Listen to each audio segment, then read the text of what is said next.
सोचिए, रसोई का चूल्हा अचानक ठंडा पड़ जाए। भारत में लाखों लोगों के लिए ये एक डरावनी हकीकत है। कई स्ट्रीट वेंडर्स और छोटे रेस्टोरेंट्स के लिए ये उनकी रोजी रोटी पर एक सीधा हमला है। ये सिर्फ एक परेशानी नहीं है, ये संकट तो सीधे सीधे परिवारों की थाली से निवाला छीन रहा है।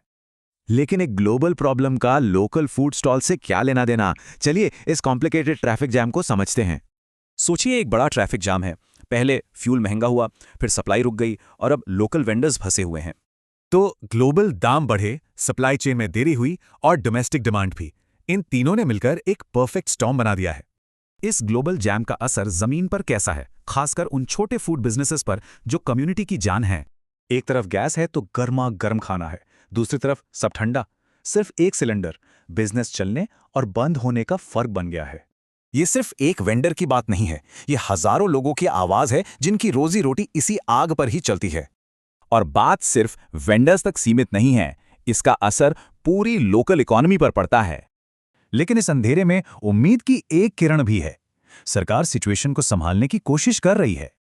अभी के लिए दो चीजें हो रही हैं, लोकल डिलीवरी तेज की जा रही है और इंटरनेशनल इंपोर्ट्स बढ़ाए जा रहे हैं। गोल बिल्कुल साफ है, अवेलेबल एलपीजी सप्लाई को तेजी से बढ़ाना। ये चार्ट इसी प्लान को दिखाता है।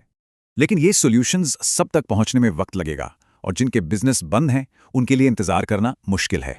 ये क्राइसिस दिखाता है कि ग्लोबल मार्केट्स और लोकल सर्वाइवल के बीच कितना नाजुक बैलेंस है।